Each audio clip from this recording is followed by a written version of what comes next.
Sveiki visi, labas rytas, pas mane dabar yra rytas ir aš šiandien darysiu kavos klizmą.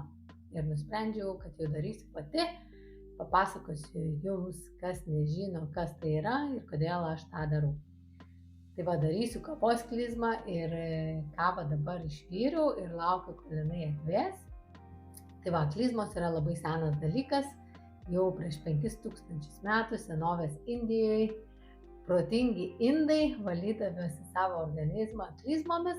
Pati žinomiausia tikriausiai yra paprasta vandens klizma, kuri padeda tiesiog išvalyti storąją žarną. Taip pat labai populiarios ir žinomos yra kavos klizmos. Kavos klizma padeda organizmui išsivalyti nuo toksinų, gerina kepenų veiklą, padeda kepenims išleisti daugiau tulžies ir taip valyti iš organizmo ir didžiosios žarnos toksinus. Tai va, lengviau ir greičiau juos pašalina. Taip pat suteikia daug energijos ir stimuliuoja žarnyno storosios žarnos veiklą. Tai va, aš šiandieną tai darysiu dėl to, kad grįžau iš atostogų ir atostogose, maitinausi kaip ir pusiau sveikai, pusiau nesveikai ir tiesiog atėjo noras grįžus tai padaryti. Šiaip aš klizmas darau kartą ar du į metus, labai dažnai nedarau, tiesiog kad pajaučiu. Dažniausiai būna po kažkokių švenčių, kai aišku esu žmogus ir aš kartais užvalgau visokių skanumynų, sakykime, kažkokio tokio sunkesnio maisto. Šiaip aš maitinuosi augaliniu maistu, bet ne visas augalinis maistas yra sveikas. Taip pat galima daryti klizmas įvairių žolelių.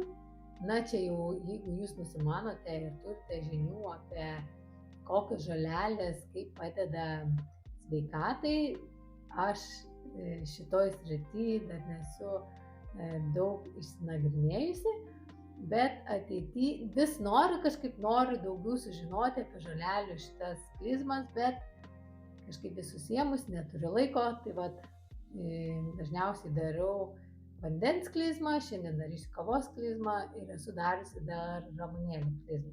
Ir taip pat Indijoje ajurvedoje yra daromos aliejų klizmos, taip pat apie jas daug nežinau, bet jeigu jums įdomu, galite pasityrinėti, pasiieškoti internete daugiau informacijos apie tai.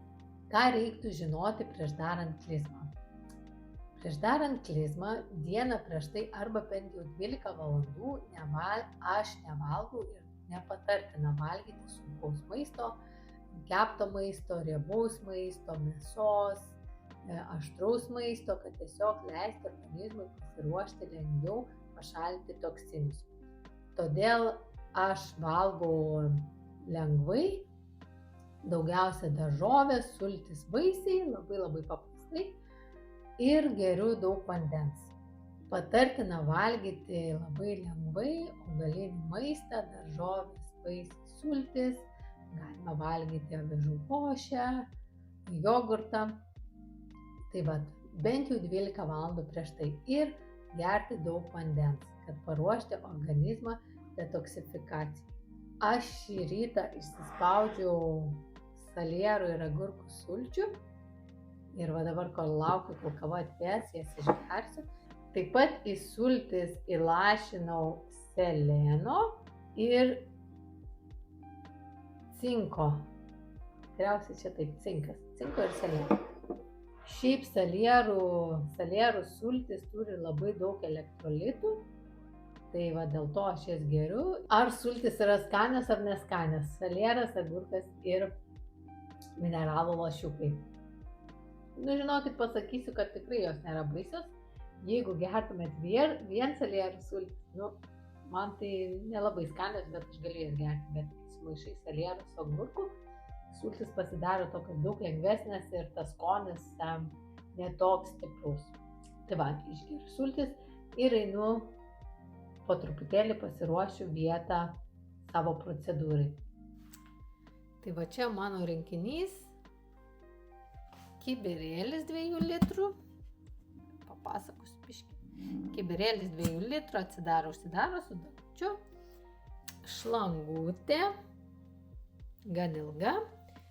Čia toksai įrenginukas, net nežinau kaip lietuviškai išsireikšti, kuris atsidaro ir užsidaro, kad galėtumėte reguliuoti tekėjimą skysčio.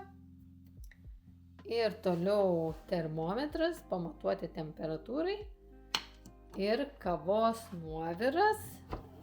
Ir va čia toksai, tikriausiai visi matėt, nukošti kavai. Taip pat kitas dalykas, kaip paruošti kavą. Mano kibirėlyje telpa 2 litrai.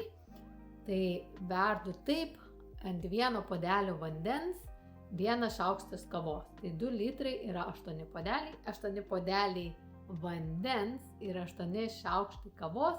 Verdu kavą 10 minučių. Tada atvėsinu iki kūno temperatūros, pamatuoju tuo termometru, tai maždaug 37 laipsniai ir tada jau galima naudoti. Patartina naudoti ir aš naudoju filtruotą švarų vandenį ir ekologišką kavą. Tada kavą, kai jinai jau paruošta ir atvėsus, reikia nukošti gerai su marle, aš naudoju tą arbatinuką, kad nebūtų jokių nuosėdų, drumzlių.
Sveiki dar kartą, aš jau po procedūros, jaučiuosi gerai, išlaikiau kavą savo storojoj žarnoj 10 minučių, 15 jau nepavyko.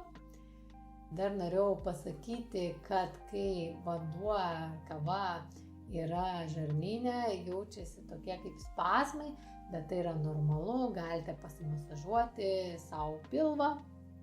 Po procedūros gėriau, dar įsispaudžiau salierų ir agurkų sulčių ir jaučiu troškulį, todėl reikia man gerti daug vandens šiandien.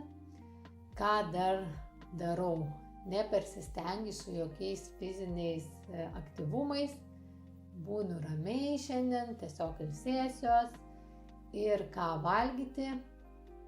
Patartina valgyti labai lengvą maistą, kaip ir prieš klizmą.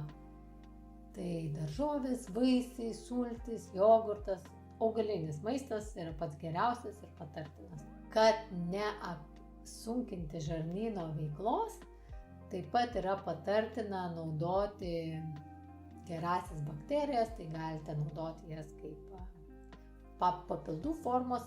Aš renkuosi naudoti naminį jogurtą, kurį šiandien kaip tik darysiu. Norėčiau jums tiesiog priminti, kad čia yra mano patirtis, aš dalinuosi savo patirtimis, jokių sveikatos patarimų niekam nedalinu, tai jeigu jūs sugalvotumėte daryti šitą procedūrą, pasiieškokite patys informacijos ir tiesiog pajauskite patys, ko jums reikia. Taip pat dar patartina pasikonsultuoti su galbūt daktaru arba su kažkokiu dietologu ar profesionalu. Tai šiam kartui tiek. Ačiū, kad buvot su manimi. Būkite sveiki ir iki kitų kartų.